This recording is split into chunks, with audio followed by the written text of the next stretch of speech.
Hello again, this is Barry from Barry's 8-Track and Classic Car Radio Repair, and today we've got a kind of a special unit that we're going to show you right now. It is a Blaupunkt radio. It was originally 3 bands, low wave, medium wave, and FM, and needless to say, the low wave really is not used anymore, and so that's kind of a good thing because it's not available with a conversion anyway. But one thing I do want to point out on some of these Blaupunkt radios is that band selection in the past was accomplished by pressing one of the tuner buttons, and for instance on the low band you can see this tuner button is labeled L. You can only use this switch with a station on, or with the station on the lower band, because pressing that switch actually changes the band to low wave. The medium wave was limited to 2 selections, and then of course the U, which I'm assuming means FM, you only had 3 push buttons that you could use with the FM. So now with the conversion you can use any of these buttons for any band. You still only have a total of 6 presets, but you can at least set them all for FM stations, which is what most customers are going to want to do. So without saying too much more, let's go ahead and fire this puppy up and demonstrate the operation. I currently have it set to FM, and I have it set, I have all 5 push buttons preset to FM stations. So let's just run through those real quick. I'm going to take this tone control off for just a moment. Alrighty, just run through all the stations on the push buttons.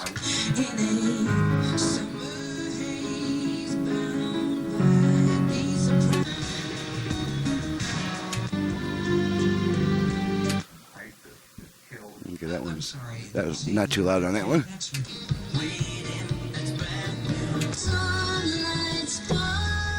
Okay, so now that we've been through all the FM push buttons, I'm going to switch to AM, and the way that we do that on this unit is we just turn it off and then turn it right back on within 1 second. So here we go, off, on. Okay, and now you're hearing the familiar noise on the AM band, and I'm just going to tune it into the station that we get strongly around here. Be coming up pretty quick here. That the federal government must, and the Department of Justice. Okay. No, you're entirely. Now that's 11:30, and the pointer is pointing right at 11, so that's pretty good. So now that we've tested the AM function, let's turn it off and then right back on to go back to FM. Off, on, back to FM.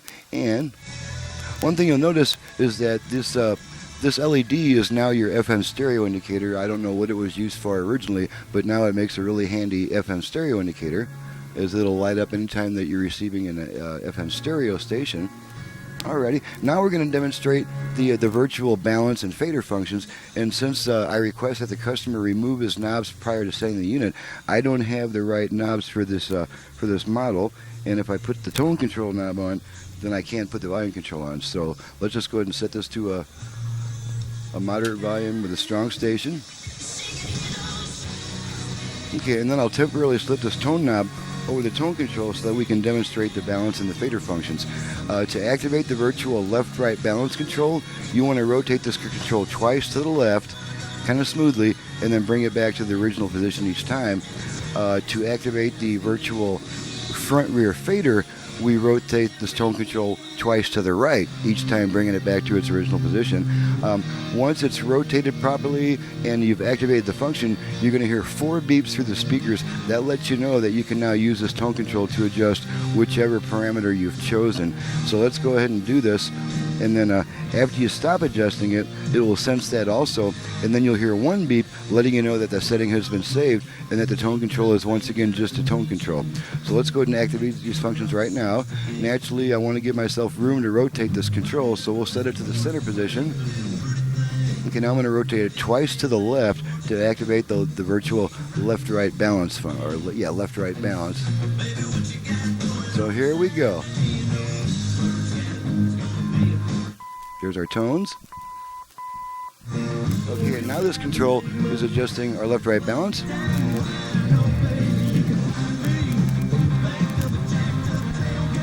Bring our meters into the picture so you can see what I'm doing here. Let's bring our unit back into the picture if we can find it.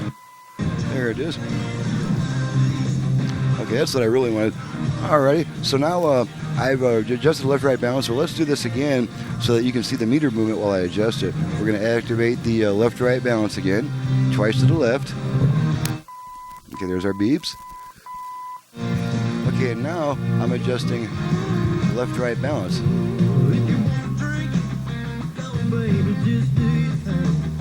Okay, and I'm going to stop adjusting it, and about a second later you're going to hear one beep letting you know that the setting has been saved. Okay, there's our single beep, and this setting has been saved. Now we're going to activate the front-rear fader, which we activate by rotating this control to the right instead twice. So here we go. There's our tones. Okay, now this tone control is adjusting the front-rear fader action.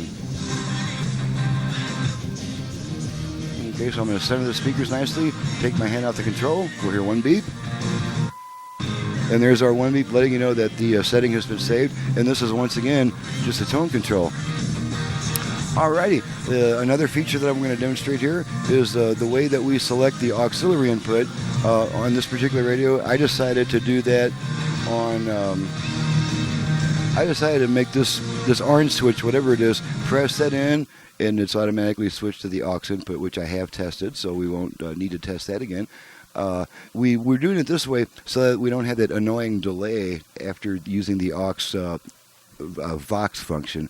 This way, the radio comes right back as soon as you take it off the aux input, and everybody's happy. All right, so now we're going to, I'm not going to actually hook up a Bluetooth device to it and pair it. I'm just going to activate the Bluetooth function so that we know it works. And the way that we activate the Bluetooth function is we give our volume control 2 quick turns to the right. So here we go. Okay, and you heard the female voice saying, ready to pair, and it'll go back to the radio, but it's trying to pair with a Bluetooth device right now as we speak. It'll keep trying to pair for 90 seconds. If it's not able to pair after 90 seconds, then you'll hear a voice saying, pairing not completed. I'm not sure what indication you hear when it does pair, but I'm sure she probably says something sweet to you.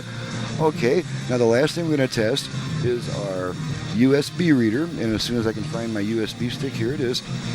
On this USB stick, I have some of my songs recorded. I am a published songwriter with a CD on the market, so this little USB device has my music on it. So let's just plug it in and see what song comes up. Stand by for video. Northwest Manhunt. I'm Michael Toscano.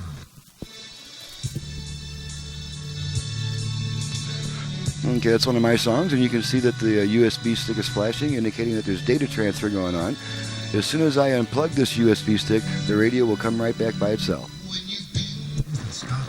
Okay, and there's our radio functions. All came back by itself. And I believe that tests all the functions. We've demonstrated our AM, FM selection, our auxiliary input selection, our virtual balance and fader function. And we have this particular job the customer has requested preamp outputs for both left and right, front and rear, and we got our little subwoofer preamp in the center.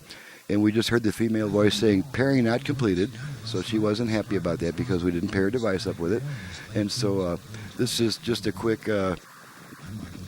peek at the extension box I plug into this customer's unit. These two are actually the auxiliary inputs, and the 5 of these jacks here are preamp outputs, with the subwoofer being yellow in the center to make it easier to identify. So everything is working properly, and thank you very much for your business, Chris, and thank you, the general public, for watching and listening. This is Barry from Barry's 8-Track and Classic Car Radio Repair, and thank you again.